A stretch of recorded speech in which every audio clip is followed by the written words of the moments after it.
मयूरभंज जिले में सांप्रतिक बन्या जोगु व्यापक क्षयक्षति घटिथिबा बेले एहार प्रकृत स्थिति अनुध्यान करिबा पई राज्य सरकार पक्षरु एक उच्चस्तरीय प्रतिनिधि दल जिला गस्तरे पहुंची। बीजेपी कृषक मोर्चा राज्य सभापति श्री शुभ्रांशु मोहन पाढ़ी नेतृत्व में एही 6 जणिया प्रतिनिधि दल 2 दिनिया गस्त कार्यक्रम में विभिन्न बन्या प्रभावित अंचल परिदर्शन कर जमिस्तर वास्तव स्थिति परखिछंती। एही प्रतिनिधि दल में राज्य साधारण संपादक श्री आर्तबंधु पृष्टि, राज्य उपसभापति श्री विकास कुमार पाढ़ी, राज्य संपादक श्री प्रशांत कुमार गंथिया एवं राज्य ऑफिस संपादक श्री रंजित कुमार आचार्य प्रमुख सामिल रहिछंती। प्रभावित ग्राम में पादरे चली बुलिले नेतृवृंद दलर सदस्य माने मयूरभंज जिलार मोरडा, सुलियापदा एवं रासगोविंदपुर विभिन्न जलबंदी तथा क्षतिग्रस्त ग्रामगुड़िकरे पादरे चली बुलिथिले। बन्या जल में बुड़ी रहिथिबा हेक्टर हेक्टर चाष जमी, नष्ट होइथिबा धान फसल, भांगी जाइथिबा घरद्वार और गृहपालित पशुंक क्षयक्षति संपर्क में टीम सीधासलख चाषी तथा ग्रामवासी आलोचना करी तथ्य संग्रह करथिले। दुर्दशारे थिबा लोकंकु कौनसी परिस्थिति रे भयभीत न हेबाकु परामर्श देबा सह सरकार सेमानंक सांगरे अछंती बोली प्रतिश्रुति देइथिले। प्रशासनिक अधिकारींक सह समीक्षा क्षेत्र परिदर्शन पर प्रतिनिधि दल स्थानीय ब्लॉक और जिला स्तरीय प्रशासनिक अधिकारी मानंक सह एक उच्चस्तरीय समीक्षा बैठक करथिले।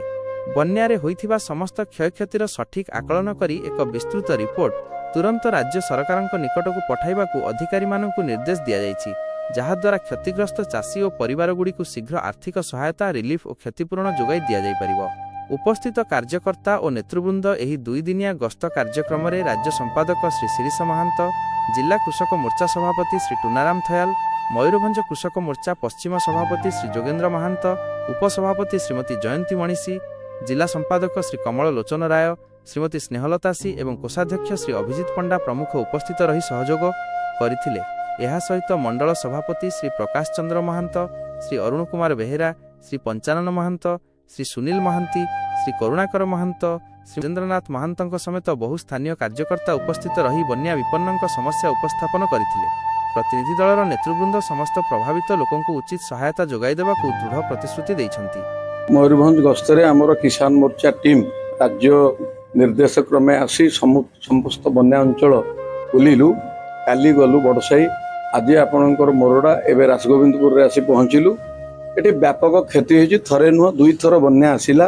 एथिपाई सरकार सरकारी स्तर में जहाँ करुछंती तांकर सरकारी कर्मचारी जहाँ करुछंती आमको निर्देश आमे जाई आमर कृषक मोर्चार जो कार्यकर्ता माने अछंती आमर मंडल स्तर पंचायत स्तर पर्यंत अछंती समस्त सहित संपर्क करी तांको मानकु आमर ये योजना भितर संपुक्त करिजु जे एभली पर कार्य जे कोनोसी गोटिए क्षतिग्रस्त चाषी बन्यारे क्षतिग्रस्त होइतिबा चाषी जेमिति वंचित न हुए।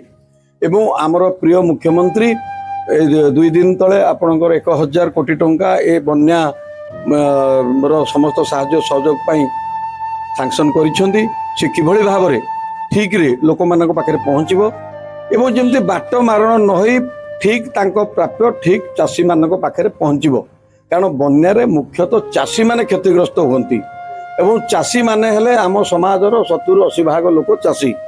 तेणु जेहेतु गोटे मुख्य भाग लोक एथरे क्षतिग्रस्त एवं आमे से दायित्व राज्य आमको देइछि, सेतिपई आम सहित राज्य साधारण संपादक धरी vice president secretary office secretary आम समस्ते आसीचु।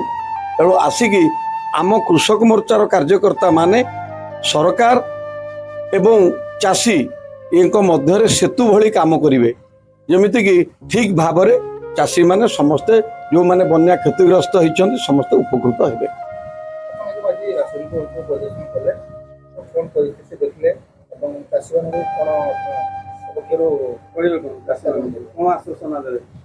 आश्वासना दबो ये कौन गोटे क्षतिग्रस्त चाषी केबे वंचित हब नाही।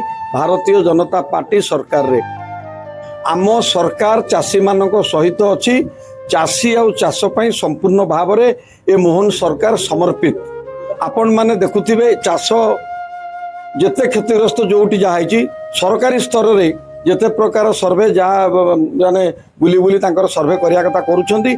आमे भी रिपोर्ट नौचु, आमे भी एग्रीकल्चर अफसर आज डिस्ट्रिक्ट एग्रीकल्चर अफसर को भेटिलु, ब्लॉक रे भेटुचु, फील्ड को जाऊचु, आमे भी तार क्रॉस वेरिफिकेशन करके जाऊचु को ब्लॉक को गाँ कौनटा है डिटेल आमे भी दबु जोटि कि सरकारी ऑफिसर एवं आमर जो सर्वे जीव जमती कौन कौटे गोटे मिसमैच न हो କୌଣସି ଗୋଟିଏ ଗାଁ କି ପଡ଼ା ଗାଁ କି କୋଉଠି ଗୋଟେ ରହି ନ ଯାଉ। ତେଣୁ ଏଭଳି କାମରେ ଆମେ ମାନେ ସମସ୍ତେ ଲାଗିଛୁ ଏବଂ ସମସ୍ତ କାର୍ଯ୍ୟକର୍ତ୍ତା ମାନେ ଏ ବାବଦରେ ଯତ୍ନବାନ ହେବେ। କ୍ଷତିଗ୍ରସ୍ତ ଚାଷୀଙ୍କ ପାଇଁ ସରକାର ଡିକ୍ଲାର ଆମର କରିସାରିଛନ୍ତି 2 ଦିନ ତଳୁ। ନନ୍ ଇରିଗେଟେଡ୍ ପାଇଁ 8,500 ଟଙ୍କା, ଇରିଗେଟେଡ୍ 16,000 17,500, ଯେଉଁଗୁଡ଼ାକ ଆଉ ଟିକେ ପନିପରିବା ଏସବୁ ଭଲ ତାକୁ 22,000 ଟଙ୍କା ପର ହେକ୍ଟର ଇଏ ସାଙ୍କସନ୍ ହେଇଛି। ତା ଛଡ଼ା କିଟ୍ ଦିଆହେଉଛି ଚାଷୀ ଯେଉଁ ପନିପରିବା ଚାଷୀମାନଙ୍କ ପାଇଁ କିଟ୍ ଦିଆହେଇଛି। ବାକି ଅନ୍ୟାନ୍ୟ ଯେତେ ପ୍ରକାର ଯେଉଁ କାହାର କୁକୁଡ଼ା ମରିଛି, କାହାର ଛେଳି ମରିଛି, ମାନେ ପୋଷା ଜନ୍ତୁ ଗାଈ ମରିଛି, କୋଉଠି ହେଇଛି ସେ ବାବଦରେ ବି ତାର କ'ଣ କ୍ଷତିପୂରଣ ହେଇଛି ତାର ସବୁ ଡିଟେଲ ଏସ୍ଓପି ଆଜି ମାନେ କାଲି ପଳେଇ ଆସିଛି ସମସ୍ତ ସରକାରୀ ଅଫିସ ମାନଙ୍କୁ। ତେଣୁ ଆମ କାମ ହେଲା ଆମେ ତର୍ଜମା କରିବୁ, ଆମେ ଲୋକମାନଙ୍କ ପାଖେ ପହଞ୍ଚିକି ତାଙ୍କୁ ଅବଗତ କରାଇବୁ ଯେ ଆଜ୍ଞା ଏଇଭଳି ସବୁ ସରକାରୀ ଯୋଜନା ଆସିଛି। ଚାଷୀମାନେ ବି ତାଙ୍କ ତରଫରୁ ସେମାନେ ସଚେତନ ହେଇ ସେ ବି ଜାଗ୍ରତ ହେଇ ଏ ତାଙ୍କ ହକ୍ ତାଙ୍କ ପ୍ରାପ୍ୟ ପାଇବା ପାଇଁ ଯେମିତି ଆଗଭର ହେବେ।